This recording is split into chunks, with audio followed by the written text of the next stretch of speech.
අද දවසේ දෙවියන් වහන්සේගේ අභිමුඛයට පැමිණියා ඔබ සියලු දෙනාම ඉතාම ආදරෙන් පිළිගන්නවා. இன்றைய நாளிலே தேவனுடைய சமூகத்துக்கு வந்த உங்கள் யாவரையும் நாங்கள் அன்போடு வாழ்த்தி வரவேற்கிறோம். ඒ වගේම තමයි අපගේ Facebook වගේම YouTube සජීවී නාලිකාවන් තුලිනුත් අපිත් එක්ක සම්බන්ධ වෙන ඔබවත් ඉතා ආදරෙන් පිළිගන්නවා. அதே போல Facebook மூலமாகவும் YouTube மூலமாக எங்களோடு இணைந்திருக்கிற உங்களை நாங்கள் அன்போடு வாழ்த்தி வரவேற்கிறோம். අද දවසේ දෙවියන් වහන්සේගේ වචනයේ සභාව මම ඔබත් එක්ක බෙදා ගන්නට කැමතියි. இன்றைய நாளிலே தேவனுடைய வார்த்தையை நான் உங்களோடு பேச விரும்புகிறேன். සාක්ෂි දරන්නා වූ තුන් ආකාරයේ සාක්ෂිය ගැන. சாட்சி கொடுக்கிற மூன்று வகையான சாட்சிகளை குறித்து. ඔබ දන්නවා සාක්ෂියක් කියලා කියනකොට உங்களுக்கு தெரியும் சாட்சி என்று சொல்லும்போது අපි දකිනවා උසාවිවල සාක්ෂි දරන මිනිස්සුયો ඉන්නවා. நாங்கள் பார்க்கிறோம் நீதிமன்றத்திலே கொடுக்கிற சாட்சிகள்.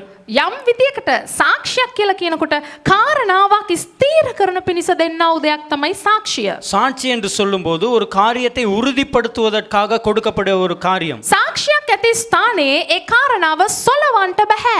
சாட்சி இருக்கிற இடத்திலே ஒரு காரியத்தை அசைக்க முடியாது. ඒ වගේම තමයි දේව දරුවන් වෙන ඔබගේත් මගේ ජීවිතේ සාක්ෂි දරන තුන් දෙනෙක් නැත්තම් තුන් ආකාරයක සාක්ෂියක් වචනේ පෙන්눔 කරනවා. அதே போல்தான் உங்கள் ரட்சிக்கப்பட்ட உங்களுடைய வாழ்க்கையில் என்னுடைய வாழ்க்கையிலும் இந்த சாட்சி கொடுக்கத்தக்கதான மூன்று காரியங்களை குறித்து பேசுகிறது. මේ තුන් ආකාරයේ සාක්ෂිය ඔබගේ ජීවිතේ ඔබ ගොඩනගා ගන්නව නම් இந்த மூன்று வகையான சாட்சியை உங்களுடைய வாழ்க்கையிலே நீங்கள் கட்டி எழுப்புவீர்களானால் සැබවින්ම ඔබ දේවයන් වහන්සේගේ දරුවෙක් බව උන්වහන්සේ විසින් පිළිගනු ලබනවා, ඒක ඔප්පු කරනු ලබනවා. உண்மையாகவே நீங்கள் தேவனுடைய பிள்ளைகள் என்று ஏற்றுக்கொள்ளப்படுவீர்கள், அதை நீங்கள் நிரூபிக்கப்படுவீர்கள். එහෙනම් අපි දේවයන් වහන්සේගේ දරුවෝද?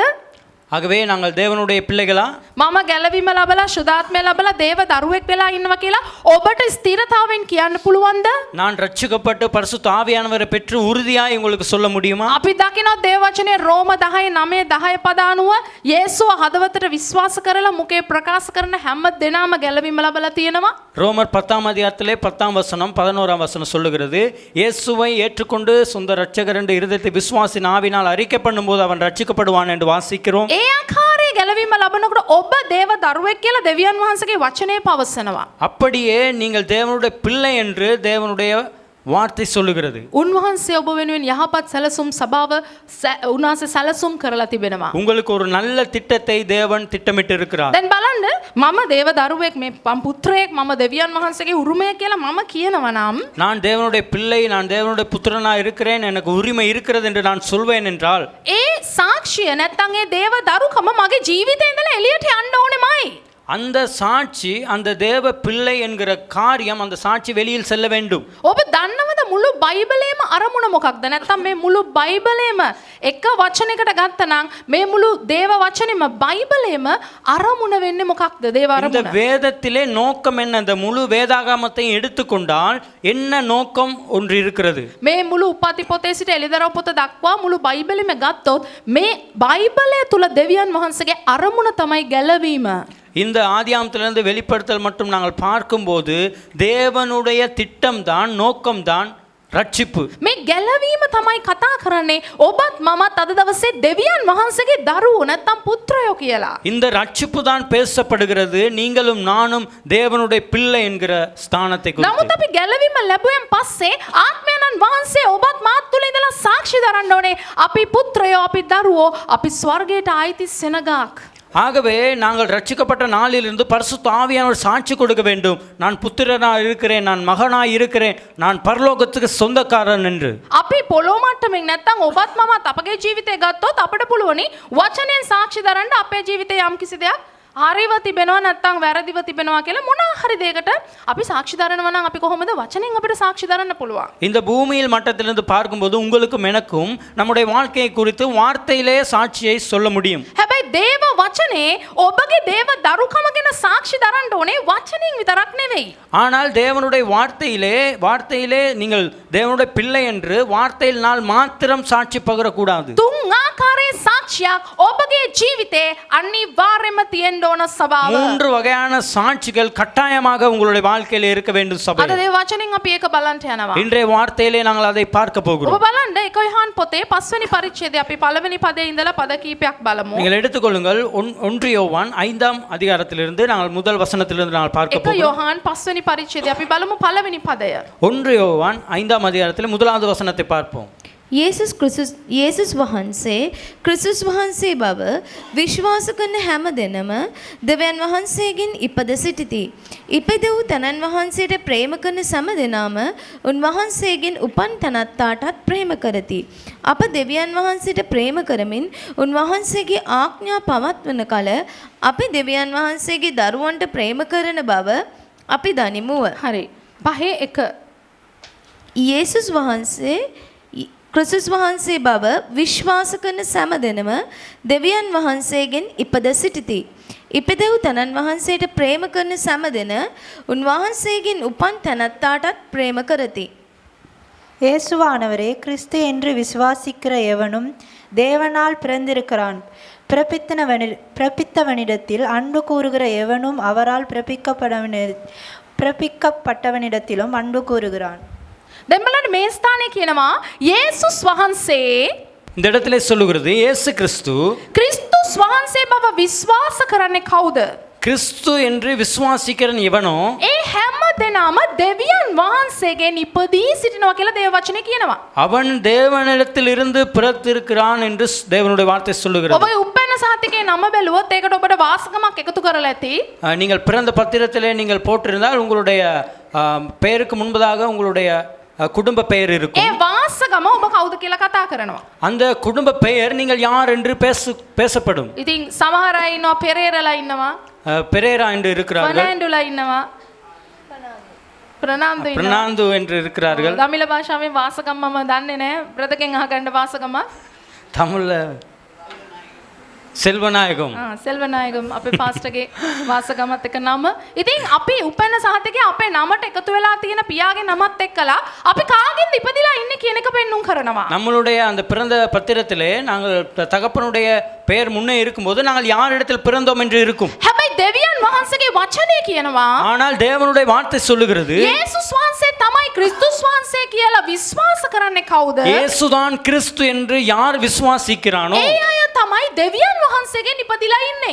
அவன்தான் தேவனால் பிறந்தவன் என்று இருக்கிறது. දැන් ඔබ බලන්න 6 වෙනි පදය நீங்கள் பாருங்கள் 6ஆம் வசனத்தை 6 සහ 7 කියවමු. 6ஆம் வசனத்தை 7ஆம் வசனத்தை வாசிப்போம். වතුර සහ ලේ කරන කොටගෙන ආ තනන් වහන්සේ නම් මුන් වහන්සේය. එනම් යේසුස් ක්‍රිස්තුස් වහන්සේය. වතුරෙන් පමණක් නොව වතුරෙන් සහ ලේයින්ය. සාක්ෂි දෙන්නේ ආත්මයන් වහන්සේය. මක් නිසාද ආත්මයන් වහන්සේ සත්‍යතාවය. හරි. 6 7යි.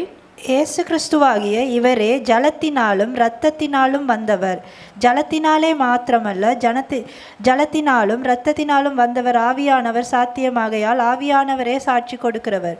பரலோகத்தில் சாட்சியிடுகிறவர்கள் மூவர், பிதா, வார்த்தை, பரிசுத்த ஆவியின் என்பவர்களை இம்மூவரும் ஒன்றாயிருக்கிறார்கள். අටත් කියවන සිස්ටර්.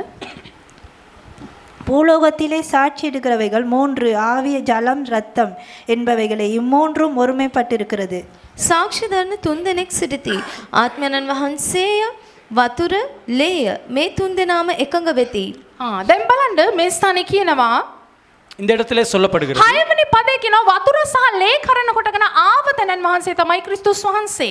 இந்த 6ஆம் வசனத்தில் சொல்லுகிறது ஜலம், தண்ணீர், ரத்தம் என்கிறது தான் இயேசு கிறிஸ்து. උන්වහන්සේ වතුරෙන් පමණක් නෙවෙයි ලේනුත් උත්පාදනය වුණා කියලා වතුර සහ ලේ කියලා දෙකක් දේව වචනේ කතා කරනවා. அவர் ஜலத்தினால் மாத்திரமல்ல ரத்தத்தையும் குறித்து அந்த இடத்திலே 2 காரியங்களை பேசுகிறது. උන්වහන්සේ දේව පුත්‍රයා කියලා මේ පොළවට සාක්ෂි දරන්නා වූද இயேசு கிறிஸ்து தேவனுடைய பிள்ளை என்று இந்த பூமியிலே சாட்சி கொடுக்கிறது. ඕනෑම ආත්මික කාරණාවකට සාක්ෂි දරන්නා වූද 3 දෙනෙක් මේ ස්ථානයේ කතා කරනවා. எந்த ஒரு ஆவிக்குரிய காரியத்திலும் சாட்சி கொடுப்பதில் 3 காரியங்கள் அடங்கப்பட்டிருக்கிறது. එකක් තමයි ආත්මයන් වහන්සේ, ஒன்றுதான் ஆவி, දෙක තමයි වතුර, இரண்டாவது தான் ஜலம், தண்ணீர், තුන තමයි ලේ.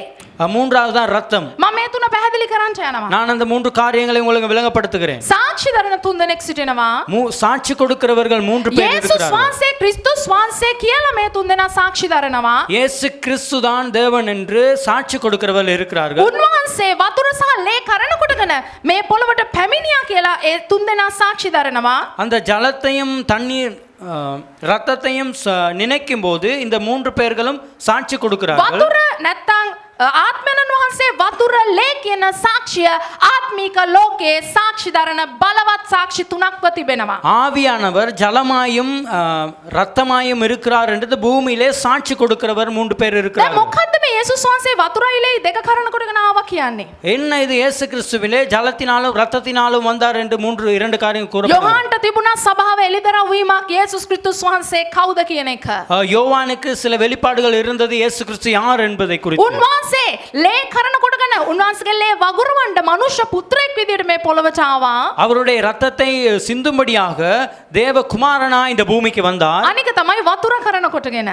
அடுத்து தண்ணீரை நாங்கள் ஜலத்தை சொல்லும்போது බොහෝ අය හිතනවා වතුර කරන කොටගෙන ඉපදීම කියන්නේ මව් කුසෙන් ඉපදීම කියලා. அநேகர் நினைக்கிறார்கள் தண்ணீரில் பிறக்கும்போது தாயின் வயிற்றிலிருந்து பிறப்பதை குறித்து. ඔව් මේ මවගේ කුසෙන් ඉපදීමත් වතුර තුලින් ඉපදීමක් තමයි. தாயின் வயிற்றில் பிறப்பதும் தண்ணீரில் பிறப்பதுதான். නමුත් මේ ස්ථානයේ කතා කරන වතුර වලට හීබ්‍රු සමාවෙන් ග්‍රීක භාෂාවෙන් කියනවා ஆனால் இந்த இடத்திலே பேசப்படுகிற அந்த ஜலத்தை குறித்து கிரேக்க பாஷையில் பேசப்படுகிறது හූඩෝර් කියන වචනය.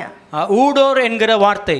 HUDOR හූඩෝර් කියලා වචනයක් දෙනවා. HUTOR என்கிற அந்த ஊடோர் என்கிற வார்த்தை මේ பேசப்படுகிறது. හූඩෝර් කියන වචනය වර්ෂා ජලය නැත්නම් උල්පත් ජලය නොකඩවා ගලාගෙන යන ජලයට සමාන කරනවා. இந்த ஜலம் ஊற்று நீரூற்றி வடிந்து செல்லுகிற தண்ணீரை குறித்து பேசுகிறது. වර්ෂා ජලය மழையின் தண்ணீர், නොකඩවා ගලාගෙන යන ජලය, அதிகமாய் ஓடுகிற தண்ணீர், එහෙමත් නැත්නම් ස්වාභාවිකව උල්පතෙන් නවතින්න නැතුව ගලන ජලයට සමාන කරන මේ හූඩෝර් කියන වචනය. அப்படி இல்லாவிட்டால் இயற்கையாகவே நீரூற்று வந்து தண்ணீர் வடிந்து ஓடுகிறதை குறித்து එහෙනම් பேசுகிறது. උන්වහන්සේ දෙවියන් වහන්සේගේ පුත්‍රයා කියලා මෙන්න මේ ගලන්නා වූ ජලය සහ ලේ සාක්ෂි දරනවා.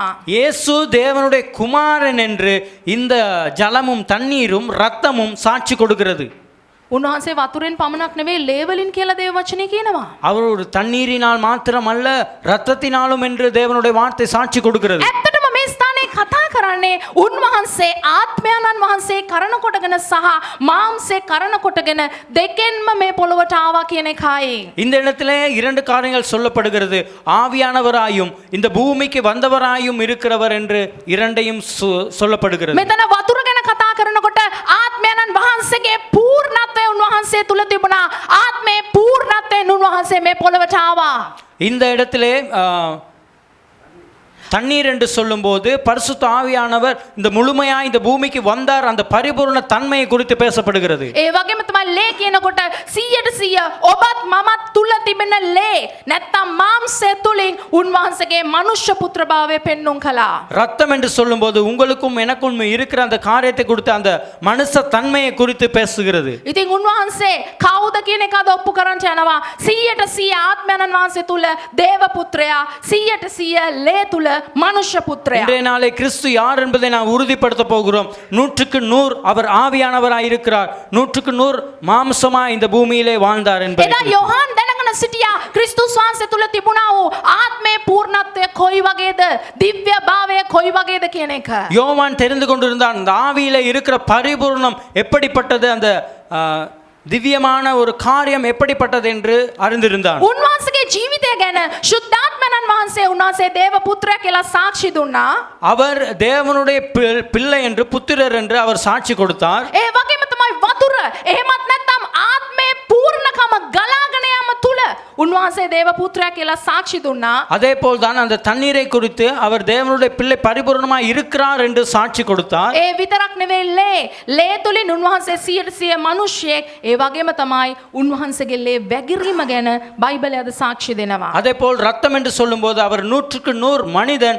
இந்த ரத்தத்தை குறித்து சாட்சி கொடுக்கப்படுகிறது. මතක තියාගන්න පළවෙනියටම ආත්මයන්න් වහන්සේ උන්වහන්සේ ගැන සාක්ෂි දුන්නා.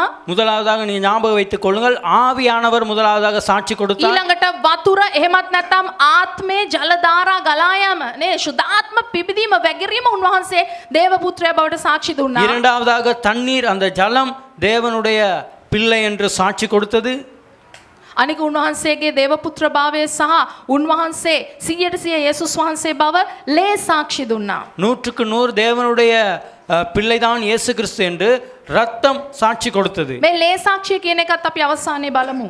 இந்த இரத்த சாட்சியை நாங்கள் கடைசியாக நாங்கள் ලේ பார்ப்போம். සාක්ෂිය කියන එකෙන් මොකක්ද දෙවියන් වහන්සේ පෙන්වන්නේ කියලා අපි අවසානයේ බලමු. இரத்த சாட்சியிலே தேவன் என்ன சொல்லுகிறார் என்று நான் கடைசியாக பார்ப்போம். අද දවසේ ඔබගේත් මගේ දේව පුත්‍රභාවය නැත්නම් අපි යේසුස් වහන්සේ තුලින් කියන එක මේ කාරණා තුන සාක්ෂි පෙන්නලා කතා කරන්න අවශ්‍යයි. இன்றைய நாளிலே நீங்களும் நானும் தேவனுக்குள்ளேயே சாட்சி உள்ளவர்களாய் இருப்பதை குறித்து நாங்கள் பேச விரும்புகிறோம். අපි තුල ආත්මයන් වහන්සේගේ සාක්ෂිය තියෙන්න අවශ්‍යයි. நம்மளுடைய வாழ்க்கையில ஆவியானுடைய சாட்சி இருக்க அவசியம். වතුර එහෙමත් නැත්නම් සුද්ධාත්ම බෞද්ධිස්මේ සාක්ෂිමත් ජීවිතය අපේ ජීවිතේ තියෙන්න நம்முடைய අවශ්‍යයි. வாழ்க்கையிலே தண்ணீர் அதாவது ஞானஸ்தானம் எடுக்கிற அந்த தண்ணீரை கொடுத்து சாட்சி நம்மளுடைய வாழ்க்கையில இருக்க வேண்டும். ඒ කියන්නේ සුද්ධාත්මයන් වහන්සේ ජල ධාරා වගේ අපි තුල නවතින්න නැතුව ගලා යාමක් තියෙන්න අවශ්‍යයි. நம்முடைய வாழ்க்கையில பரிசுத்த ஆவியானவர் நீரூற்றாய் பாய்ந்து ஓடத்தக்கதாய் நம்முடைய வாழ்க்கையில இருக்க அவசியம். උන්වහන්සේ තුල තිබ්බ ලේ සාක්ෂියම අපේ ජීවිතේත් කැපවීමේ පූජාවක් තුලේ ලේ සාක්ෂිය තියෙන්න අවශ්‍යයි. அவருக்குள்ள இருந்த அந்த இரட்ச சாட்சி நம்முடைய வாழ்க்கையிலே ஒரு அர்ப்பணிப்பின் சாட்சியாய் இருக்க அவசியமாய் මේ இருக்கிறது. තුන සම්පූර්ණ කළොත් තමයි සභාව 100% ඔබ දේව පුත්‍රයෙක් කියලා ඔප්පු වෙන්නේ. මොකද මේ තුනම යේසුස් වහන්සේ සම්පූර්ණ කරලා இந்த අපිට மூன்று පෙන්වනවා. காரியமும் உறுதிப்படுத்தும் போதுதான் நீங்கள் 100% தேவனுடைய பிள்ளைகள் என்று உறுதியாய் சாட்சி அளிக்கப்படுகிறது. මම යේසුව පිළිඅරන් තියෙනවා. நான் இயேசுவை ஏற்றுக்கொண்டிருக்கிறேன். මම සභාවට එනවා. நான் சபைக்கு வருகிறேன். මම ආයි සභාවෙන් යනවා. நான் மீண்டும் சபையிலிருந்து செல்லுகிறேன். ඊට පස්සේ සාමාන්‍ය ලෝක මිනිහෙක් වගේ මගේ ජීවිතේ මම ගත කරනවා. பின்பு நான் உலகத்து மனிதன் போல என்னுடைய வாழ்க்கையை கழிக்கிறேன். එහෙම හරියන්නේ නැහැ. அப்படி சரி வராது. මුළු බයිබලයේම තේරුම මොකක්ද? முழு வேதாகமத்திலும் என்ன நோக்கம்? ගැලවීම. ரட்சிப்பு. ගැලවීම. ரட்சிப்பு. එතකොට මේක මෙච්චර මේ මහත පොත් 66ක බයිබලයේම ලියලා තියෙන ගැලවීම ගැන නම් இந்த வேத புத்தகத்திலே முழுவதிலும் ரட்சிப்பை குறித்து எழுதியிருந்தார். ගැලවීම ගැන කතා කරනකොට ඒක කතා කරන්නේ ඔබ දේව පුත්‍රභාවය ලබලා තියෙන එක ගැන නම් ரட்சிப்பு ரட்சிப்பு என்று பேசும்போது நீங்கள் தேவனுடைய புத்திரராய் இருக்கிறீர்கள் என்று பேசப்படுகிறது. මුළු බයිබලයේම ඔබගේ පුත්‍රභාවයට අවශ්‍ය කරන කාරණා තමයි පොත් 66ක ලියලා තියෙන්නේ. முழு புத்தகமுமே நீங்கள் புத்திரராய் இருக்க வேண்டிய காரியங்களை குறித்து தான் அந்த 66 புத்தகத்தில் எழுதப்பட்டிருக்கிறது. මොනවටද මෙච්චර ලියන්න ඕන? ஏன் இவ்வளவு எழுத வேண்டும்? එකපාරම යේසුව පිළිගත්තා නම් ගැලවුණා නම් ස්වර්ගයට ගියා. එතනින් chapter close. நேரடியாகவே இயேசுவை ஏற்றுக்கொண்டீர்கள், ரட்சிக்கப்படுவீர்கள், ரட்சிக்கப்பட்டால் பரலோகத்துக்கு போவீர்கள், அதோடு முடித்திருக்கலாம். එහෙනම් ඒ වචන දෙකෙන් තුනෙන් ඔක්කොම ඉවර කරලා ඔබට ස්වාමීන් වහන්සේ එනකම් බලාගෙන එනක විතරක් ඉතුරු කරන්න තිබ්බනේ. ඇයි මෙච්චර ලියන්න ඕන? அந்த 2 வார்த்தையிலே முடித்து நீ இயேசு கிறிஸ்து வரும் மட்டும் நீங்கள் பார்த்து கொண்டு இருக்கலாம் என்று முடித்திருக்கலாம். ஏன் இவ்வளவு வார்த்தைகள் எழுதப்பட்டிருக்கிறது? ඇයි මෙච්චර ලියන්න ඕන කියනවා නම් ஏன் இவ்வளவு எழுத வேண்டும் என்று சொன்னார்? ඔබ පුත්‍රයාගේ සම්පූර්ණ භාවයට සම්පූර්ණ වෙනකම් நீங்க புத்திரரிலே நீங்கள் பரிபூரணமாகும்படி ඔබ තුල මේ ආත්මයන් වහන්සේ වතුර ලේ කියන සාක්ෂි තුනෙන් ඔබ ස්ථිර වෙනකම් நீங்கள் ஆவியானவர் தண்ணீர் ரத்தம் இந்த 3 காரியத்திலும் நீங்கள் உறுதியாய் நிற்கும் பட்டும் මේකේ පොත් 66ෙම තියෙන ගැලවීම එලි දරවීම ඔබගේ ජීවිතේ සම්පූර්ණ වෙන්න අවශ්‍යයි இந்த සභාව. 66 புத்தகத்திலும் இருக்கிற ரட்சிப்பின் வெளிப்பாடு நீங்கள் பெற்றுக்கொண்டு பரிபூரணமாக வேண்டும். යේසුස් වහන්සේ පැමිණෙන්න යනවා මම ස්වර්ගයට යනවා. இயேசு கிறிஸ்து வரப்போகிறார், நான் பரலோகத்துக்கு செல்ல போகிறேன். මේක විතරක් ඔබගේ ජීවිතේ ඔබ අල්ලගෙන ඉන්න එපා. இதை மாத்திரம் உங்களுடைய வாழ்க்கையில நீங்கள் பிடித்துக் கொண்டு இருக்க வேண்டாம். ඔබ යේසුව පිළිගත්තා නම් අනිවාර්යයෙන්ම ස්වර්ගයට යයි. நீங்கள் இயேசுவை ஏற்றுக்கொண்டால் கட்டாயமாக நீங்கள் பரலோகத்துக்கு செல்வீர்கள். ඒකට ආත්මයන් වහන්සේ ඔබ තුල සාක්ෂි දරන්න අවශ්‍යයි. அதற்கு ஆவியானவர் உங்களுடைய வாழ்க்கையிலே சாட்சி கொடுக்க வேண்டும். ආත්මයන් වහන්සේ සාක්ෂි දරන්න අවශ්‍යයි. ஆவியானவர் சாட்சி கொடுக்க வேண்டும். මම අද කතා කරනවා ඇත්තටම මේ වචන අහගෙන ඉන්න ඕනම කෙනෙක් වෙන්න පුළුවන්. நான் பேசுகிறேன், தேவனுடைய வார்த்தையை கேட்ட யாரா இருக்கலாம். ඔබ දෙවියන් වහන්සේගේ දරුවෙක් කියලා ආත්මයන් වහන්සේ සාක්ෂි දරන්නේ නැත්නම් நீங்கள் தேவனுடைய பிள்ளை என்று ஆவியானவர் சாட்சி கொடுக்காவிட்டால் මම ඔබට කියන ඔබ ගැලවීම ලැබලා නැහැ. நான் உங்களுக்கு சொல்கிறேன், நீங்கள் ரட்சிக்கப்படவில்லை. ආත්මයන් වහන්සේ සාක්ෂි දරන්නේ නැත්නම් ஆவியானவர் உங்களை குறித்து சாட்சி ඔබගේ கொடுக்காவிட்டால் ගැලවීම ඔබ සෝදිසි කරලා බලන්න. உங்களுடைய ரட்சிப்பை நீங்கள் சோதித்து பாருங்கள். සුද්ධාත්මයන් වහන්සේ නැතුව ගැලවීමක් නැහැ. பரிசுத்த ஆவியானவர் இல்லாமல் ரட்சிப்பு இல்லை. ආත්මයන් වහන්සේ තමයි යේසුගේ ලේ ගැන ඔබට කතා කරන තැනන් වහන්සේ. ஆவியானவர் தான் இயேசுவின் ரத்தத்தை குறித்து உங்களோடு பேசுகிறவர். සුද්ධාත්මයන් වහන්සේ ඔබ තුල නැත්නම් ඔබ පුත්‍රයෙකුත් නෙවෙයි. நீங்கள் பரிசுத்த ஆவியானவர் உங்களுக்குள் இல்லாவிட்டால் நீங்கள் புத்திரர் அல்ல. සුද්ධාත්මයන් වහන්සේ ඔබ තුල නැත්නම් ඔබට එසවෙන්නත් බෑ. பரிசுத்த ஆவியானவர் உங்களுக்குள் இருந்தால் நீங்கள் எடுத்துக்கொள்ள ඔහේ மாட்டீர்கள். ආවට ගියාවට ආගමික ක්‍රියාවක් වගේ ක්‍රිස්තියානි ජීවිතේ ගත කරගෙන ඉන්න එක ගැලවීම නෙවෙයි සභාව. சமய கிரியைகளை நடத்திவிட்டு அப்படி வாழ்கிற வாழ்க்கை கிறிஸ்தவ வாழ்க்கை அல்ல. මේ තුන් ආකාරයේ සාක්ෂි දැරීම සුද්ධාත්මයන් වහන්සේ පස්සේ ඔබ දේව පුත්‍රයෙක් කියලා සාක්ෂි දරන්න ඕන. இந்த 3 சாட்சிகளும் பரிசுத்த ஆவியானவர் உங்களை குறித்து சாட்சி கொடுக்க வேண்டும். වතුර එහෙමත් නැත්නම් ආත්මය වැගිරීම ශුද්ධාත්ම බෞතිස්මය ඔබ දේව දරුවෙක් කියලා සාක්ෂි දරන්න ඕන. அதே போல தண்ணீர் ஆவியிலே வளர்றதை குறித்து பரிசுத்த ஆவியானவர் உங்களை குறித்து சாட்சி சொல்ல ඒ வேண்டும். වගේම තමයි ලේ නැත්නම් ලේ තුලින් තිබෙනා වූ පූජාවේ සාක්ෂිය ක්‍රිස්තුස් වහන්සේ ලේ වලින් සාක්ෂි දරුව ආකාරයට ඔබගේ ජීවිතේත් කැපවීමේ පූජාවෙන් ඔබ සාක්ෂියක් විදිහට ජීවත් වෙන්න අවශ්‍යයි. அதே போல அந்த ரத்தத்தை குறித்து பேசும்போது ஒரு அர்ப்பணிப்புள்ள ஒரு பலி உள்ள ஒரு சாட்சி பரிசுத்த இயேசு கிறிஸ்து காண்பித்தது போல் உங்களுடைய வாழ்க்கையிலே நீங்கள் சாட்சி காண்பிக்க வேண்டும். නිතරම මේ සාක්ෂි තුන කාගේ ජීවිතේද ක්‍රියා කරන්නේ එයාව සොලවන්න බැරි ක්‍රිස්තියානිකාරයෙක් විදිහට දෙවියන් වහන්සේ උසස් කරනවා. எந்த நேரமும் யாருடைய வாழ்க்கையில இந்த 3 சாட்சியும் பேசப்படுகிறதோ அவனுடைய கிறிஸ்தவ வாழ்க்கையை யாராலும் அசைக்க முடியாது. එහෙම නැත්නම් ඒ කිතුනවා වැටිලා යයි. அப்படி இல்லாவிட்டால் அந்த கிறிஸ்தவன் விழுந்து விடுவான். එන්නව කාලවල වලදී පීඩාවට අසු වෙලා ඔහු පසුබට වෙලා යයි. வருகிற காலங்களிலே அவன் போராட்டத்துக்கு முகம் கொடுத்து பின்வாங்கி போய் விடுவான். සභාව ඇල්මැරිලා නිදාගෙන ඉන්න ඕන කාලයක් නෙවෙයි මේක. இது சோம்பேறித்தனமாய் சபை தூங்குகிற காலம் அல்ல இது. ආත්මයන් වහන්සේ අපි තුල ක්‍රියා කරන්න ඕන කාලයක් මේක. பரிசுத்த ஆவியானவருடைய வாழ்க்கையில செயல்படுகிற காலம் இது. මම මට මගේ කියන දේවල් අතහැරලා ස්වාමිනිය ඔබ වහන්සේගේ ආත්මය තුලින් මම පිවිදිලා ඉන්න ඕන කියන කාලයක් මේක. நான் எனக்கு என்று நீங்கள் சொல்லாமல் பரிசுத்த ஆவியானவரிலே நான் எழுந்து பிரகாசிக்க கூடிய ஒரு காலம் ඔබ இது. විසින් කැපවීමෙන් දේව රාජ්‍ය සොයන්ට ඕන කාලයක් මේක. உங்கள் நிமித்தம் நீங்கள் அர்ப்பணிப்போடு தேவனுடைய ராஜ்யத்தை தேடுகிற காலம். බලන්න රෝම පොතේ 8 වෙනි පරිච්ඡේදයේ 16 වෙනි පදයේ කුමක්ද කියන්නේ? ரோமர் 8ஆம் அதிகாரத்திலே 16ஆம் வசனம் என்ன சொல்கிறது රෝම பார்ப்போம். 8:16 ரோமர் 8:16 කරනමස්සී කරබරන්තේනේ කෙලෙමේ நாம் தேவனுடைய பிள்ளைகளாய் இருக்கிறோம் என்று ஆவியானவர் தாமே நம்முடைய ஆவியினுடனே கூட சாட்சி கொடுக்கிறார். අපි දෙවියන් වහන්සේගේ දරුවෝ යයි ආත්මයන් වහන්සේම අපේ ආත්මය එක්ව සාක්ෂි දෙනසේක. ආමෙන් ආමෙන්. ஆமென். සභාව ඔබ අවදියෙන්ද? சபையே நீங்கள் கவனமாயிருங்கள். ඔබ අවදියෙන්ද? நீங்கள் கவனமாயிருங்கள். කී දෙනෙකුට නිදිමතද? எத்தனை பேருக்கு தூக்கம்? නිදියගෙන ඉන්න එපා. ஆமென் சொல்லுங்க. නිදියගෙන ඉන්න එපා. தூங்கிக்கிட்டு இருக்க வேண்டாம். මම මේ ස්ථානයේ කියනවා රෝම පොතේ நான் இந்த இடத்திலே சொல்லுகிறேன் ரோம அப்பி. புத்தகத்திலே කියන්නේ අපි நாங்கள் දෙවියන් වහන්සේගේ දරුවෝ යයි நாங்கள் தேவனுடைய புத்திரராய் ආත්මයන්න් වහන්සේම ஆவியானவர் தாமே අපගේ ආත්මය සමග එක්ව සාක්ෂි දරන්න අවශ්‍යයි. நம்மளுடைய ஆவியோடு சேர்ந்து சாட்சி கொடுக்க அவசியம். ඔබට කී දෙනෙක්ට මේ සාක්ෂිය තිබෙනවද? எத்தனை பேருக்கு இந்த சாட்சி இருக்கிறது? සුද්ධාත්මයන් වහන්සේ මගේ ආත්මය තුල සාක්ෂි දරනවා මම දේව දරුවෙක්. பரிசுத்த ஆவியானவருடைய இருதயத்திலே சாட்சி கொடுக்கிறான் நான் தேவனுடைய பிள்ளை என்று. යේසුව හදවතේ විශ්වාස කරලා ස්වාමීන් වහන්සේ කියලා මුඛයේ ප්‍රකාශ කරපු කෙනාට විතරයි ආත්මයන් වහන්සේ සාක්ෂි දරන්නේ. இயேசுவை சொந்த இரட்சகராய் விசுவாசித்தின் ஆவினை அறிக்கை பண்ணுகிறவருடைய வாழ்க்கையில் மாத்திரம்தான் பரிசுத்த ஆவியானவர் சாட்சி கொடுப்பார். මේ ලෝකේ ඉන්න ඕනම කිතුණුවෙක් இந்த உலகத்தில் இருக்கிற எந்த கிறிஸ்தவனா இருந்தாலும் උපැන්න සාතිකේ ආගම මොකද්ද කියලා අහන එකට ක්‍රිස්තියානි කියන නම දාගත්තයි කියලා ආත්මයන් වහන්සේ සාක්ෂි දරන්න යන්නේ නැහැ. அவன் பிறந்த சான்றிதழிலே கிறிஸ்தவன் என்று பெயரிட்டபடியினாலே பரிசுத்த ஆவியானவர் சாட்சி கொடுக்க மாட்டார். යේසුව හදවතට පිළි අරගෙන ආත්මයන් වහන්සේ මන් තුලට ආවා කියලා ඔබ විශ්වාස කරන්න ඕන. இயேசுவை நீங்கள் சொந்த இரட்சகராய் ஏற்றுக்கொண்டு பரிசுத்த ஆவியானவர் இருதயத்தில் வந்தார் என்று நீ விசுவாசிக்க வேண்டும். අදින් පසුව උන්වහන්සේ මගේ පියාණෝ මං උන්වහන්සේට පුත්‍රයෙක් කියලා ඔබ විශ්වාස කරන්න අවශ්‍යයි. இன்றைய நாளில் இருந்து தேவன் தான் என்னுடைய தகப்பனாய் இருக்கிறார் நான் புத்திரனாய் இருக்கிறேன் என்று நீங்க விசுவாசிக்க ඒ வேண்டும். සාක්ෂිය ඔබ ස්ථිර කරගත්තා නම් அந்த சாட்சியை நீங்கள் உறுதிப்படுத்தும் போது දෙවනුව බයිබලයේ කතා කරන විදියට වතුර නැමැති සාක්ෂිය නැත්තම් ආත්මයන්න් වහන්සේගේ වැගිරීමේ සාක්ෂිය ඔබ තුල තියෙනවද කියලා ඔබ සෝදිසි කරලා බලන්න. இரண்டாவதாக இந்த வேதத்தில் பேசப்பட்ட அந்த ஜலத்தின் தண்ணீரினால் கொடுக்கிற சாட்சி உங்களுடைய வாழ்க்கையில இருக்கிறதா என்று நீங்கள் சோதித்து பாருங்கள். නේද? යේසුව පිළි අරගෙන බෞතිස්මය ලබලා இயேசுவை ஏற்றுக்கொண்டு நீங்கள் ஞானஸ்தானம் பெற்று ආත්මයන්න් වහන්සේ තුලින් අලුත් ජීවිතය ඔබ පටන් ගන්න ඕන.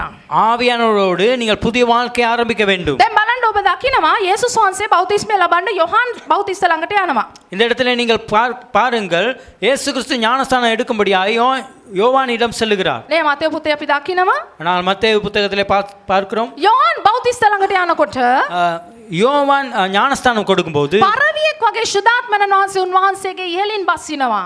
புறாவை போல் பரிசுத்த ஆவியானவர் மேலிருந்து இறங்குகிறார். නේද? යේසුස් වහන්සේ කියනවා හැම ධර්මිෂ්ඨකමම මට සම්පූර්ණ කරන්න යුතුයි. ඒ නිසා තමයි මම මේ පසුතැවිල්ලේ බෞතිස්මය ගන්නෙ. இயேசு கிறிஸ்து சொல்லுகிறார், எல்லா நீதியான காரியங்களை நான் செய்ய வேண்டும், ஆகவே தான் இந்த தண்ணீர் ஞானஸ்தானத்தை நான் எடுக்கிறேன் என்று. යොහාන් කතා කළේ පසුතැවිලි වෙලා බෞතිස්ම අරගෙන හැරියන් කියන එකට. யோவான் பேசினான், மனம் திரும்புங்கள், ஞானஸ்தானம் எடுங்கள் என்று பேசினார். නමුත් යේසුස් වහන්සේ තුල පාපයක් තිබුණාද? ஆனால் இயேசுக்குள்ளே ஒரு பாவம் இருந்ததா? නෑ, උන්වහන්සේ සම්පූර්ණ සුද්ධ බීජයක්. அவர் பரிபூரணமாய் பரிசுத்த விதையாய் இருக்கிறார். හැබැයි අපි මනුෂ්‍ය නිසා උන්වහන්සේ මනුෂ්‍යෙක් විදියට ඒ බෞතිස්ම අරගෙන පෙන්නවා දෙවියන් වහන්සේ විසින් ආත්මයන් වහන්සේ ඔහු තුලට තැබුවා කියන එක ස්ථිර කරලා පෙන්නවා. அவர் வந்தது மனிதனாய் இருந்தபடியினாலே நமக்கு காண்பிக்கும்படியாக அவர் ஞானஸ்தானம் எடுத்து காண்பித்தார். කිතුණු වෙන ඔබත් මමත් යන විට එන විට கிறிஸ்தவராய் இருக்கிற நீங்களும் நானும் செல்லும் போதும் போகும்போதும் සුද්ධාත්මයන් වහන්සේ අපිත් එක්ක ගමන් කරන එක ඔබ අත්දැකීමෙන් යන්න අවශ්‍යයි. பரிசுத்த ஆவியானவர் நம்மளோடு வாழ்கிறார், வருகிறார் என்பதை நீங்கள் உணர வேண்டும். මෙතන මේ වතුර කියලා කියන එකට இந்த இடத்திலே தண்ணீர் என்று சொல்லும்போது එකක් තමයි පසුතැවිල්ල කතා කරනවා. ஒன்றுதான் மனம் திரும்புதலை குறித்து ඒ කියන්නේ பேசுகிறது. යෝහාන් බෞතිස්ත ජලයෙන් බෞතිස්ම කළා කියන එකට පසුතැවිල්ල කතා කරනවා. யோவான் தண்ணீரிலே ஞானஸ்தானம் கொடுக்கும்போது அது மனம் திரும்புதலை குறித்து பேசுகிறது. පසුතැවිල්ල විතරක් නෙවෙයි. மனம் திரும்புதல் மாத்திரமல்ல, ජලය කියන එක ආත්මයන් වහන්සේ තුලින් පිරීතිරියම කතා කරනවා. இந்த ஜலம் தண்ணீர் என்று சொல்லும்போது ஆவியானவரோடு நிரம்பி வழிகிற காரியத்தை குறித்து பேசுகிறது. ජලය කියන්නේ මේ පොළවේ ජීවය පවත්වාගෙන යන්න ප්‍රධානම දෙයක්. ஜலம் என்று சொல்லும்போது ஜீவனை உண்டு பண்ணுகிற பிரதானமான ஒரு காரியம். අද ආත්මයන් වහන්සේගේ ගලාගෙන යාම ආත්මයන් වහන්සේගේ වැగిරවීම ඔබගේ ජීවිතේ ක්‍රියා කරනවා නම් இன்றைய நாளிலே ஆவியானவருடைய நிரப்புதல் நிரம்பி வழிய காரியம் உங்களுடைய வாழ்க்கையிலே நடக்குமாயிருந்தால் ඔබගේ ක්‍රිස්තියානි ජීවිතේ ඉදිරියට පවත්වාගෙන යන්න පුළුවන්. உங்களுடைய கிறிஸ்தவ வாழ்க்கையை நீங்கள் எதிர்காலத்திலே நீண்டி செலுத்த முடியும், පවත්වාගෙන යන්න පුළුවන්. நீங்கள் கொண்டு செல்ல முடியும். අද හුඟක් අයගේ ආත්මික ජීවිත නිදි. அநேகருடைய ஆவிக்குரிய வாழ்க்கை தூங்குகிறது, බාගෙට නැවතිලා. பாதியிலே நிறுத்தப்படுகிறது. ආත්මික ජීවිතේ තාම ස්ටේෂන් එකේ බලාගෙන යනවා කෝච්චිය එනකන්. ஆவிக்குரிய வாழ்க்கை இன்னும் கோச் ஸ்டேஷன்ல பார்த்து கொண்டு இருக்கிறது. කෝච්චිය එනකන් ස්ටේෂන් එකේ වෙයිට් කරන් ඉන්නවා බලන් ඉන්නවා. கோச் வரும் மட்டும் அந்த இடத்திலே அவர்கள் காத்து கொண்டு இருக்கிறார்கள். සමහරගේ ආත්මික ජීවිතේ තව කොහෙදෝ ගිහිල්ලා. சிலருடைய ஆவிக்குரிய வாழ்க்கை எங்கேயோ சென்று விட்டது. සමහර ස්ත්‍රීන්ගේ ආත්මික ජීවිත වෙන මිනිසුත් එක්ක ගිහිල්ලා. சில பெண்களுடைய வாழ்க்கை இன்னொருவோடு சென்று விட்டது. ටීවී ඩ්‍රාමා කැරක්ටර්ස් එක්ක ගිහිල්ලා. டிவியில நடக்கிற அந்த டிராமா அதிலே நான் சென்று விட்டது. එහෙම තමයි ආත්මික ජීවිතය යන්නේ. அப்படிதான் ஆவிக்குரிய வாழ்க்கை சென்று இருக்கிறது. නමුත් ජලය ඔබගේ ජීවිතේ සාක්ෂි දරනවා කියන්නේ ආත්මික ජීවිතේ ඔබ පණ ලබාගෙන ඉන්න කෙනෙක් කියන එක ඔබගේ ජීවිතෙන් පේන්න இந்த අවශ්‍යයි. தண்ணீர் சாட்சி கொடுக்கும்போது நீங்க ஆவிக்குரிய வாழ்க்கையில உயிரோடு இருக்கிறீர்கள் என்ற தன்மை உங்களுடைய வாழ்க்கையில இருக்க வேண்டும். වර්ෂාවක් වගේ උල්පතක් වගේ නිතර ආත්මයන් වහන්සේ ඔබ තුල ක්‍රියා කරන්න ඕන. ඒක තමයි මේ හූඩෝර් කියන වචනේ තේරුම. மழையை போலும் ஜீவ நீரூற்றை போலும் ஆவியானவர் உங்களுடைய வாழ்க்கையில செயல்பட வேண்டும். அந்த வார்த்தை தான் அந்த ஊடோர் என்கிற வார்த்தைக்கு அர்த்தம். ඔබ දන්නේ නැති වුණාට ජලය කියන එක ජීවය පවත්වාගෙන යන එකට පසුතැවිලි වීමට නැත්නම් මේ ජල උල්පතට විතරක් නෙවෙයි සීමා වෙන්නේ. நீங்கள் இந்த தண்ணீர் வாழ்கிறதுக்கு மாத்திரம் ஞானஸ்தானம் எடுக்கிறதுக்கு மாத்திரம் அல்ல இந்த தண்ணீர் தேவைப்படுகிறது. මේ ජලය කියන එක විනිශ්චයට පාවිච්චි කරන දෙයක්ව තිබෙනවා බයිබලය තුල. இந்த தண்ணீர் நியாயம் தீர்க்கிறதுக்கும் பேசப்படுகிற இந்த வேதத்திலே ජලය විනිශ්චයට පාවිච්චි කරනවා. தண்ணீர் நியாயம் தீர்ப்பதற்கு பேசப்படுகிறது. ජලය විනිශ්චයට පාවිච්චි කරනවා. நியாயம் தீர்ப்பதற்கு பேசப்படுகிற தண்ணீர். ඔබ දන්නවද නෝවාගේ කාලේ ජලයෙන් තමයි මුළු පොළොවම විනාශ කරලා අධර්මිෂ්ඨකමට විනිශ්චයක් දෙවියන් වහන්සේ දුන්නේ. நோவாவுடைய காலத்திலே தண்ணீரினால் முழு உலகத்தையும் அழித்து அவர் நியாயம் தீர்த்தார். කී දෙනෙකුට තේරෙනවද? எத்தனை பேருக்கு விளங்குகிறது? ජලය විනිශ්චයට පාවිච්චි වෙනවා. தண்ணீர் நியாய தீர்ப்புக்கு பாவிக்கப்படுகிறது. මේක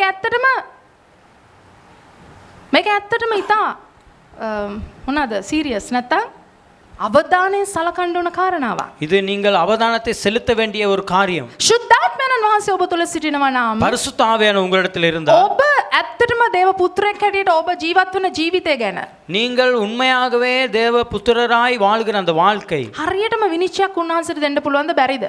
ஒரு හරියටම විනිශ්චයක් ශුද්ධාත්මයන් වහන්සේට දෙන්න පුළුවන්ද බැරිද? මම අදහසක් අහන්නේ. சரியான ஒரு காரியத்தை தேவனுக்கு கொடுக்க முடியுமா முடியாதா? ඔබගේ ආත්මික ජීවිතේ ඇත්තටද බොරුවටද තියෙන්නේ කියන එක ශුද්ධාත්මයන් වහන්සේට හරියටම විනිශ්චය කරන්න පුළුවන්ද බැරිද? ஆவியானவர் உங்களுடைய வாழ்க்கையை குறித்து நீங்கள் வாழுகிற வாழ்க்கை உண்மையா இல்லது பொய்யா என்று அவர் நியாயம் தீர்க்க முடியுமா? උන්වහන්සේ දන්නේ නැති දෙයක් නෑ. அவருக்கு தெரியாத காரியம் මේ ஒன்றுமில்லை. කරුණාවේ කාලේ නිසා අපි මේක සීරියස් ගත්තේ නැති වුණාට එක දවසක් අපි දෙවියන් වහන්සේ ඉදිරියේ සිට ගන්න අවශ්‍යයි. இந்த கிருபையின் காலத்தை குறித்து நாங்கள் கவனமாய் இருக்காவிட்டால் தேவனுக்கு முன்பதாக ஒரு நாள் நிற்க வரும். මේ හූඩෝර් කියන ජලය ඔබව යහපත් විනිශ්චයක් උදෙසා දෙවියන් වහන්සේ ඉදිරියේ සිටවනු ලබයි. இந்த ஊடோர் என்கிற இந்த தண்ணீர் நல்ல காரியத்தை குறித்து தேவனிடத்திலே உங்களை நிற்க செய்யும்.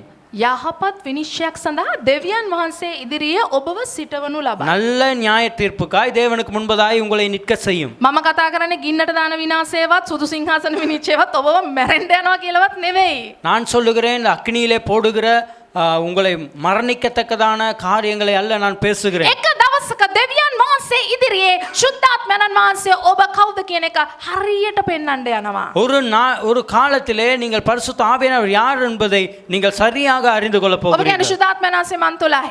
பரிசுத்த ஆவியானவர் எனக்குள் என்று சொல்லுவோம். ශුද්ධාත්මයන් වහන්සේගේ පිබිදීමට පිරීමට සාක්ෂිමත් ජීවිතයක් ඔබ ගත කරනවා නම් பரிசுத்த ஆவியானவருடைய வாழ்க்கையில ஒரு எழுப்புதலை காணத்தக்கதாய் நீங்க சாட்சி உள்ள வாழ்க்கை வாழ ඒ வேண்டுமானால் ආත්මයන් වහන්සේව ඔබ නිමන්නේ නැතුව උන්වහන්සේ තුලින් ඔබ ගලාගෙන යනවා නම් அந்த பரிசுத்த ஆவியானவர் அவித்து போடாமல் நீங்கள் நீரூற்றாய் பாய்ந்து செல்வீர்களானால் එක දවසක දෙවියන් වහන්සේ ඉදිරියේ ආත්මයන් වහන්සේ ඔබගේ සාක්ෂිය ප්‍රකාශ කරන්නට යනවා. ஒரு நாள் தேவனுக்கு முன்பதாக பரிசுத்த ஆவியானவர் உங்களுடைய சாட்சியை அவர் அறிக்கை ඒ பண்ணுவார். නිසා තමයි මේ යෝහන් පොතේ කියන්නේ සාක්ෂි දරන තුන්දෙනෙක් ඉන්නවා. ආත්මයන් වහන්සේ ජලය ලේ කියලා පැහැදිලිව කියනවා ඔබ මේක කන් ඇරලා අහගන්න. அதுபோல் தான் இந்த யோவான் புத்தகத்திலே சொல்லப்படுகிறது, சாட்சி கொடுப்பதற்கு 3 பேர் இருக்கிறார்கள். ஆவி, தண்ணீர், ரத்தம் என்று யோவான் சாட்சி கொடுக்கிறார். හරනම සිගරි මේ සභාව ගැන ශුද්ධාත්මයන් වහන්සේ දවසක සාක්ෂි දරන්න යනවා. இந்த சபையை குறித்து பரிசுத்த ஆவியானவர் ஒரு நாள் சாட்சி கொடுக்க போகிறார். අද දවසේ මේ වචනය බුල්පිට් එකේ ඉඳලා කතා කරපු මං ගැන ශුද්ධාත්මයන් වහන්සේ සාක්ෂි දරන්න යනවා. இன்றைய நாளில் இந்த இடத்திலிருந்து இந்த பேசின வார்த்தை குறித்து பரிசுத்த ஆவியானவர் சாட்சி கொடுப்பார். යේසුස් වහන්සේ තුලින් ඔබ ඇසුවා වූ සෑම වචනෙම ක්‍රියාවට දැමීම ගැන ශුද්ධාත්මයන් වහන්සේ ඔබගේ ජීවිතය ගැන සාක්ෂි දරන්න යනවා. இயேசு கிறிஸ்து மூலமா இன்றைய நாளிலே நீங்கள் கேட்ட அந்த வார்த்தையை கிரிகையிலே போனத்தக்கதாய் பரிசுத்த ஆவியானவர் ஒரு நாள் சாட்சி கேட்பார். අපි ගැලවීම තුලට ඇතුළු වුණා කියන්නේ සාක්ෂියට අහු වෙලා ඉවරයි සභාව. நாங்கள் ரட்சிப்புக்குள்ளே வந்துவிட்டால் நீங்கள் சாட்சிக்குள்ளே நாங்கள் உள்வாங்கி விட்டோம். සාක්ෂියට අපි අසු වෙලා අවසానයි. நாங்கள் சாட்சிக்குள் உள்வாங்கி விட்டோம். ඒ සාක්ෂිය අපි ඉදිරිපත් කරන්න அந்த අවශ්‍යයි. சாட்சியை நாங்கள் முன்வைக்க வேண்டும். ශුද්ධාත්මයන් වහන්සේට අපි උනේ සාක්ෂි දරන්න අපි ක්‍රියා වෙන්න අවශ්‍යයි. பரிசுத்த ஆவியானவர் சாட்சி கொடுக்கும்படியாய் நாங்கள் கிரிகை செய்ய அவசியம். ඔබ බලන්න நீங்கள் பாருங்கள், යොහන් පොතේ யோவான் புத்தகத்திலே සම වෙන්න ක්‍රියා පොතේ 1:5 அப்போஸ்தலர் 1:5 ක්‍රියා 1:5 அப்போஸ்தலர் 1:5 මක්නිසාද යොහන් වතුරෙන් බෞතිස්ම කළේය. නමුත් නුඹලා මෙයින් නොබෝ දවස් ගිය පසු ශුද්ධාත්මයන් බෞතිස්ම කරනු ලබන්නු යයි කීසේක. ஆகையால் நீங்கள் எருசலேமை விட்டு போகாமல் என்னிடத்தில் கேள்விப்பட்ட பிதாவின் வாக்குத்தத்தம் நிறைவேற காத்திருங்கள் என்று கட்டளையிட்டார்.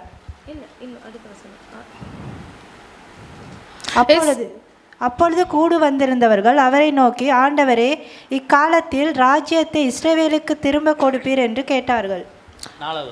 ක්‍රියා 1:5 அன்றியும் அவர் அவர்களுடனே கூடி வந்திருக்கும் போது அவர்களை நோக்கி, யோவான் ஜலத்தினாலே ஞானஸ்நானம் கொடுத்தான், நீங்கள் சில நாளுக்குள்ளே பரிசுத்த ஆவியினாலே ஞானஸ்நானம் பெறுவீர்கள். හරි බලන්න මේ ස්ථානේ කියනවා இந்த இடத்துல சொல்லப்படுகிறது, නමුත් ශුද්ධාත්මයන් වහන්සේ පැමිණි කල නුඹලා බලය ලබනවා කියලා ක්‍රියා 1:8 அப்போஸ்தலர் 1:8 சொல்லப்படுகிறது, பரிசுத்த ஆவியானவர் வரும்போது බලය ලබනවා කියනවා. நீங்கள் வல்லமையை பெற்றுக் ක්‍රියා கொள்கிறீர்கள். 1:5 කියනවා அப்போஸ்தலர் 1:4 சொல்லுகிறது, යොහන් වතුරෙන් බෞතිස්ම කළා. නමුත් නුඹලා මෙයින් නොබෝ දවසක් ගිය පසු ශුද්ධාත්මයෙන් බෞතිස්ම කරනු ලබන්නහුය. யோவான் ஜலத்தினாலே ஞானஸ்தானம் கொடுத்தான், நீங்கள் சில நாட்களுக்குள்ளே பரிசுத்த ஆவியினாலே ஞானஸ்தானம் பெறுவீர்கள். යොහන් වතුරේ ගිල්ලලා අරගෙන මිනිස්සෙක් පසුතැවිලි වුණා කියලා සාක්ෂියක් තබමින් බෞතිස්ම කළා. யோவான் தண்ணீரிலே மூழ்கி அவன் மனிதன் ரட்சிக்கப்பட்டான் என்று சாட்சி கொடுத்தான். වතුරේ ගිල්ලලා නැගිට්ටනම් තමයි යොහන්ට ඒක සාක්ෂිය මේ මිනිහා පසුතැවිලි වෙලා ඉවරයි. தண்ணீரிலே மூழ்கி எழும்பும் போதுதான் இந்த மனிதன் மனம் திரும்பி விட்டான் என்று சாட்சி கொடுக்கிறான் වතුර யோவான். බෞතිස්මේ සාක්ෂියක්.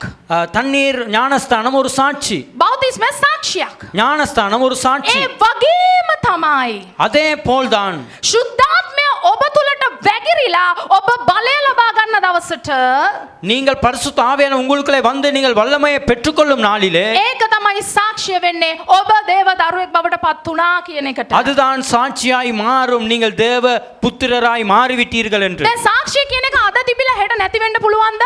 சாட்சி இன்றைய நாள்ல இருந்து நாளை இல்லாமல் போகுமா? ඔබ දිනපතා ඒ සාක්ෂිය තුල ජීවත් වෙන්න අවශ්‍යයි. நீங்கள் ஒவ்வொரு நாளும் அந்த சாட்சிக்குள்ளே வாழ அவசியம். මිනිසෙකුට සාක්ෂිය සාක්ෂියක් වෙන්නේ ජීවිතේ හැම දවසකම මේ සාක්ෂිය තුල එමිණියා ජීවත් වෙන්න ඕන. மனிதனுடைய வாழ்க்கையில சாட்சி சாட்சியாய் மாறும் அந்த சாட்சிக்குள்ளே ஒவ்வொரு நாள் அவன் வாழும்போதுதான். නැත්තම් කියන්නේ සාක්ෂි කඩාගත්තා. அப்படி இல்லாவிட்டால் அவன் சாட்சியை உடைத்து விட்டான் என்று දෙවියන් சொல்லுவோம். වහන්සේ බලනකොට මේ මිනිහා හා ඒ ස්ත්‍රිය තුල ඒ සාක්ෂිය නැත්තම් එයා සාක්ෂිය නැති කරගෙන.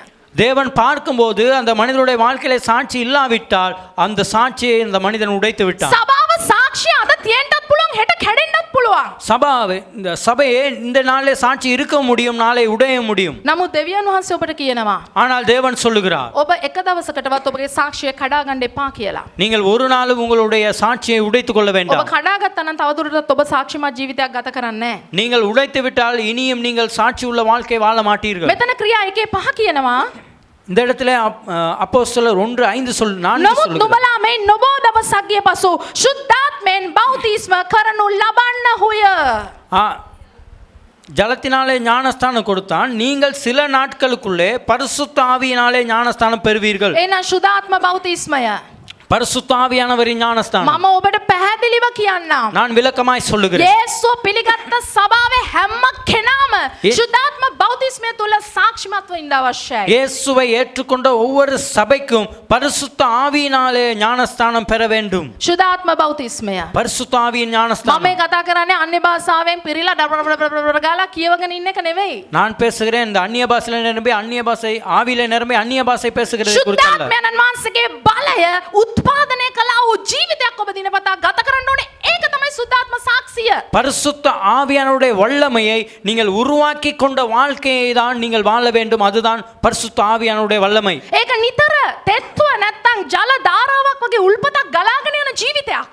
அது ஒவ்வொரு நாளும் ஜீவ நீரூற்றாய் ஓடுகிற ஒரு வாழ்க்கை. එක දවසක්වත් ඔබ වියලි භාවය තුල ගමන් කරන්න බෑ. ஒரு நாளும் நீங்கள் காய்ந்து போனது போல் நீங்கள் வாழ அவசியம் இல்லை. බොහෝ අයගේ ආත්මික ජීවිත වේලිලා කර වෙලා අර උඹල කඩ ගන්නට ගිහින් තියෙන්නේ. அநேகருடைய வாழ்க்கை காய்ந்து போய் ஒரு மாசியை போல் இருக்கிறது. ඔවුන්ගේ ජීවිත දිහා බැලුවම් පේනවා. அவனுடைய வாழ்க்கையை குறித்து பார்க்கும்போது පවුල දිහා බලපුවම් පේනවා.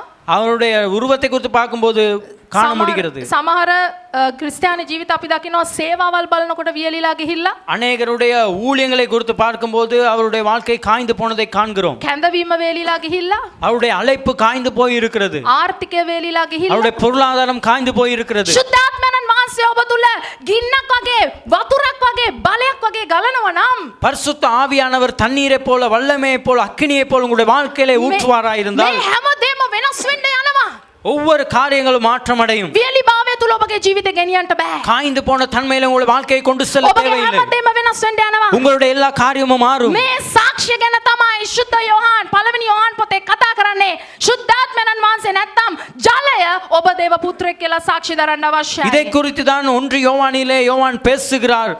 ஜலத்தினாலே ஆவியானவர் உங்களை குறித்து சாட்சி கொடுப்பார் என்று. නිතරම ජල ධාරා ගලන ජීවිතයකට දෙවියන් වහන්සේ ඔබව කැඳවනවා සභාව. ஒவ்வொரு நாளும் ஜீவ ஊற்றாய் உங்களுடைய வாழ்க்கை வழிந்து போகும்படியா உங்களை அழைக்கிறார். මේ සාක්ෂිය අවශ්‍යයි. இந்த சாட்சி அவசியம். දෙවියන් වහන්සේ ඉදිරියේ ඔබ පිරී සිටියා. සුද්ධාත්ම ජලයෙන් පෙඟිලා සිටියා කියන සාක්ෂිය අවශ්‍යයි. தேவனுக்கு முன்பதாய் நீங்கள் நின்றீர்கள், பரிசுத்த ஆவியினாலே நிரம்பினீர்கள் என்ற அந்த சாட்சி அவசியமாய் இருக்கிறது. ඔබ බලන්න ශුද්ධ යෝහන් 7:38.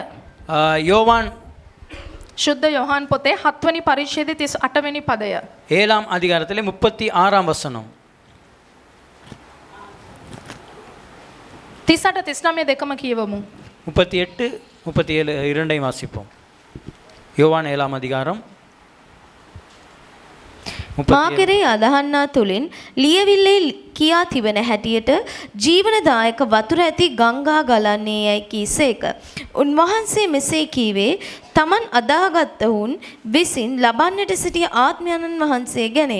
මක්නිසාද යේසුස් වහන්සේ ඒ තාක්ම මහිමයට නොපැමිණි බැවින් ඒ තාක්ම ආත්මයාණන් නොදෙන ලද්දේය. ශුද්ධ යෝහන් 7 වෙනි පරිච්ඡේදයේ 38 39. 38 39. வேத வாக்கியம் சொல்லுகிறபடி என்னிடத்தில் விசுவாசமாய் இருக்கிறவன் எவனோ அவன் உள்ளத்திலிருந்து ஜீவ தண்ணீர் உள்ள நதிகள் ஓடும் என்றார். தம்மை விசுவாசிக்கிறவர்கள் அடையப் போகிற ஆவியை குறித்து இப்படி சொன்னார். இயேசு இன்னும் மகிமைப்படாதபடியினால் பரிசுத்த ஆவி இன்னும் அருளப்படவில்லை. බලන්න දෙවියන් වහන්සේගේ වචනය ඔප්පු කරනවා. பாருங்கள், இந்த இடத்துல தேவனுடைய வார்த்தை உறுதிப்படுத்துகிறது. උන්වහන්සේ කියන මා කෙරෙහි අදහන්නා තුලින් அவர் சொல்லுகிறார், என்னை விசுவாசிக்கிறவன் වචනේ කියන ආකාරයට வார்த்தை சொல்லுகிற பிரகாரமாக ජීවනදායක වතුර ඇති ගංගා ගලනවා. ஜீவ தண்ணீருக்குள் நதியாய் ஓடும். ගංගා සිඳෙනවා කියලා කියලා නැහැ. நதிகள் நிற்கும் என்று சொல்லவில்லை. ගංගා සිඳෙනවා කියලා නැහැ. வத்தி போகும். වරට තන්නේ. நதி வத்தி போகும் என்று சொல்லவில்லை. කවදාකවත් සිඳෙනවා කියලා නැහැ. ஒரு நாள் வத்தி போகும் என்று சொல்லவில்லை. ගලනවා කියලා තමයි තියෙන්නේ. ஓடும் என்று தான் சொல்லப்படுகிறது. නමුත් අද ඒ සාක්ෂිය ඔබගේ ජීවිතයේ ඔබ ස්ථීර කරගත යුතුයි. இன்றைய நாளிலே அந்த சாட்சியை நீங்கள் உறுதி செய்து கொள்ள வேண்டும். ශුද්ධාත්මයන්නි ඔබගේ ගලා යාම මා තුල තිබෙනවද? பரிசுத்த ஆவியானவரே, உங்களுடைய ஓடுதல் என்னுடைய வாழ்க்கையில் මම இருக்கிறதா? දෙවියන් වහන්සේට වෙන් වෙච්ච මිනිසෙක් විදියට ජීවත් වෙනවද? நான் பரிசுத்த ஆவியானவருக்கு வேறு பிரிக்கப்பட்ட வாழ்க்கை வாழ்ந்து கொண்டிருக்கிறேன். ශුද්ධාත්ම බෞද්ධිස්මය මම දේව දරුවෙක් බවට සාක්ෂිමත් ජීවිතයක් විදියට මගේ ජීවිතේ ක්‍රියා பரிசுத்த වෙනවා. ஞானஸ்தானத்திலே சாட்சி உள்ளவனாய் என்னுடைய வாழ்க்கையை வாழ்ந்து கொண்டிருக்கிறேனா? නිකන් ආවා ගියා ශුද්ධාත්මය මා තුලයි කිව්වා කූල් එකේ හිටියා නෙවෙයි. ஏனோ தானோ என்று நான் வந்தேன் என்று அப்படி ஒளிந்திருக்கிற வாழ்க்கை அல்ல. උන්වහන්සේ කියනවා அவர் சொல்லுகிறார், ටිකක් නෙවෙයි. கொஞ்சம் அல்ல, ජීවනදායක වතුර ඇති ගංගා ඔබ තුල ගලාගෙන යන්න යනවා. ஜீவ தண்ணீரின் நதியாய் ஓடுகிற ஒரு வாழ்க்கை வாழ. එහෙනම් ගැලීමක් සිදු වෙන්න අවශ්‍යයි. ஆகவே நீ ஒரு மாற்றம், ரட்சிப்பு உண்டாக அவசியம். අපි දන්නවා ගඟක් ගලනවා නම් වතුර වැඩි නම් පිටාර ගලනවා. நதி ஓடும் என்றால், பாயும் என்றால் அது அதிகமாய் வர வேண்டும். එහෙනම් පිටාර ගැලීමක් ඔබගේ ජීවිතේ තියෙන්න අවශ්‍යයි. வெளியிலே நிரம்பி வழியத்தக்கதான காரியம் உங்களுடைய வாழ்க்கையிலே இருக்க வேண்டும். ඔබගේ ස්වාමි පුරුෂ භාර්යාව ඔබ ළඟින් යනකොට ශුද්ධාත්ම බෞද්ධිස්මේ පිටාර ගැලීම උන්ට දැනෙන්න අවශ්‍යයි.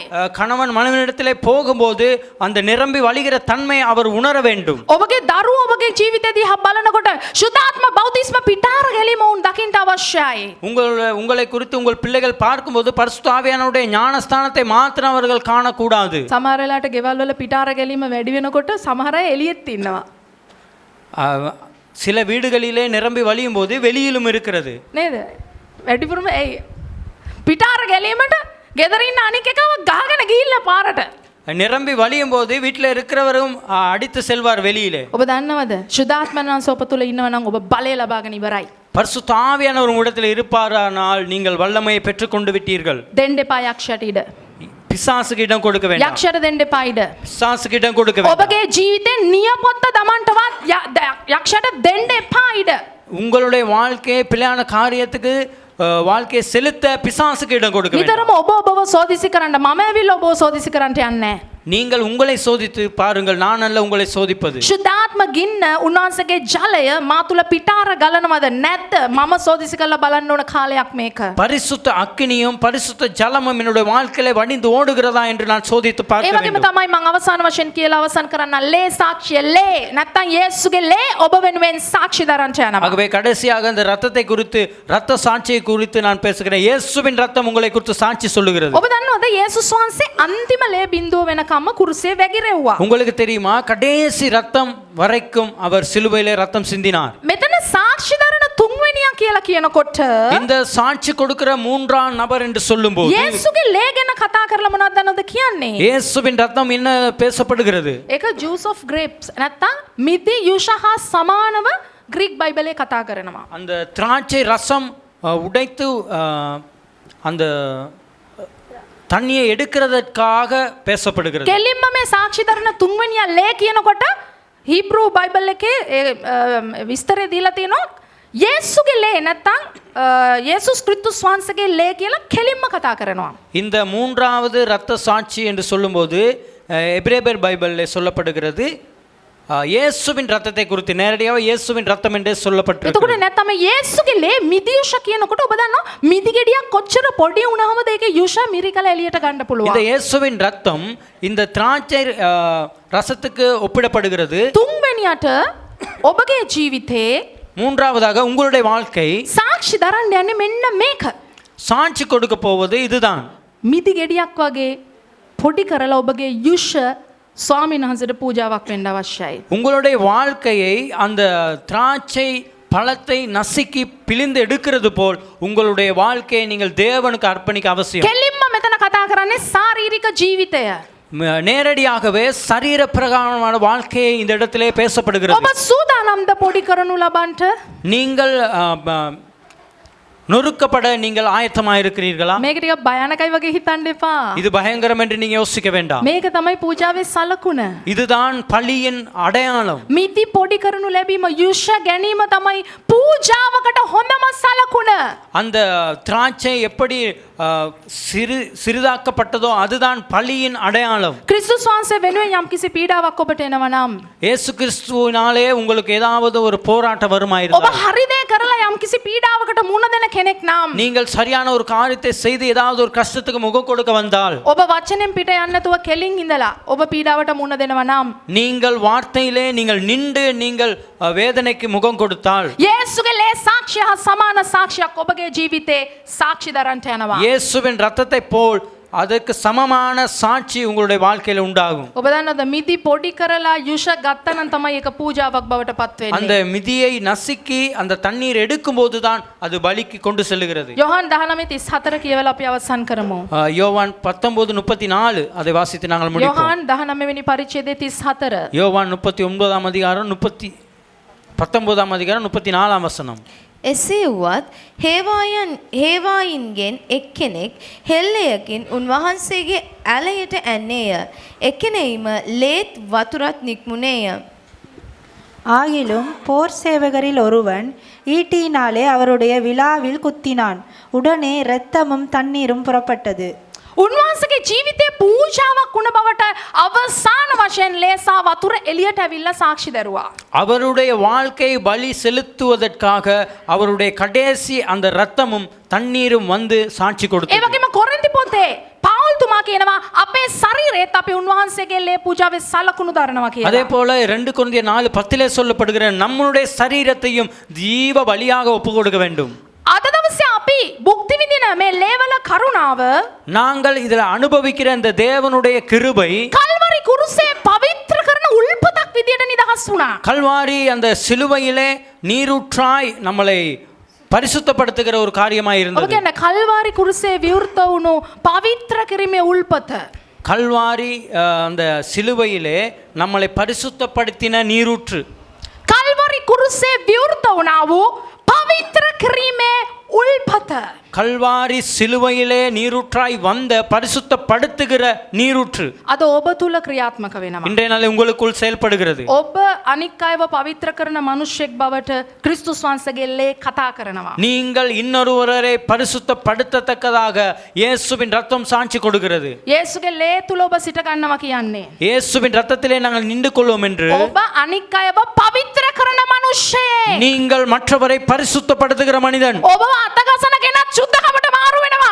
நீங்கள் தொடுகிற மனிதன் பரிசுத்தத்துக்குள்ளே வருவான். ඔබගේ වචන අසන මනුෂ්‍ය සුද්ධකමට මාරු වෙනවා. உங்களுடைய வார்த்தையை கேட்கிறவன் பரிசுத்தத்துக்குள்ளே வருவான். ඔබගේ ජීවිතය දකින්න කෙනා ක්‍රිස්තුස් වහන්සේගේ ලේ පූජාව තුළට ඇතුල් වෙනවා. உங்களுடைய வாழ்க்கையை காண்கிறவன் இயேசு கிறிஸ்துவின் பலிக்குள்ளே வருவான். මෙන්න මේ ලේ පූජාව ඔබගේ ජීවිතය දෙවියන් වහන්සේගේ දරුවෙක් කියලා සාක්ෂි දරන්න යන්නේ ආකාරයටයි. இதுதான் இந்த ரத்தம் தான் சாட்சி கொடுக்கும் தேவ புத்திரர் என்று. කී දෙනෙක් කාණු වලට කුණු දාලා තියෙනවද? எத்தனை பேர் நீங்கள் இருக்கிற இடத்திலே நீங்கள் குப்பைகளை போட்டிருக்கிறீர்கள்? කාණු වලටනේ සමහරලාට கான் කාණු තියෙන මොනවාද? අපරිසුදු ජලයේ බසින්න. நம்மளுடைய காரியங்களை இறங்கும்படியாக நாங்கள் காணிலே குப்பை போடுகிறோம். නේද? පොදු කාණු තියෙනවා, පොදු බෝක්කු තියෙනවා. ඔබ දකින්න ඇති අපරිසුදු ජලයේ බසින්න.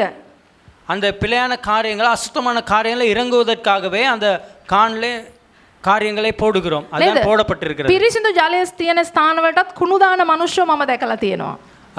ஒரு சுத்தமான தண்ணீர் இருக்கிற இடத்திலும் குப்பைகளை போடுகிற மனிதனை கண்டிருக்கிறேன். කිත්තුනවා කියන්නේ කාණුවට කුණු දාන මිනිස්සු නෙවෙයි. கிறிஸ்தவன் காணிலே குப்பை போடுகிற மனிதன் அல்ல.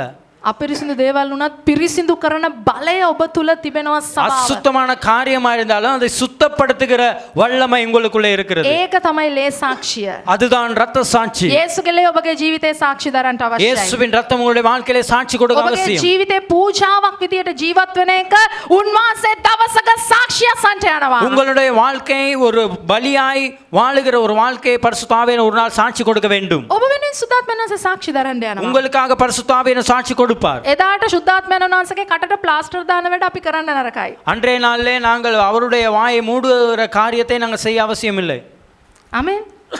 ஆமென். ශාක්තිමත් ජීවිතයක් තමයි දෙවියන්වහන්සේ අපට දීලා තියෙන්නේ. வெளிப்படுகிற ஒரு வாழ்க்கை தான் ஆவியானவர் நமக்கு ශාක්ෂිමත් கொடுத்திருக்கிறார். ජීවිතයක්. சாட்சி உள்ள வாழ்க்கை தான் நமக்கு සුද්ධාත්ම கொடுத்திருக்கிறார். සාක්ෂිය, பரிசுத்த சாட்சி, සමහර වතුර සාක්ෂිය, தண்ணீர் ஜலத்தின் சாட்சி, ලේ සාක්ෂිය.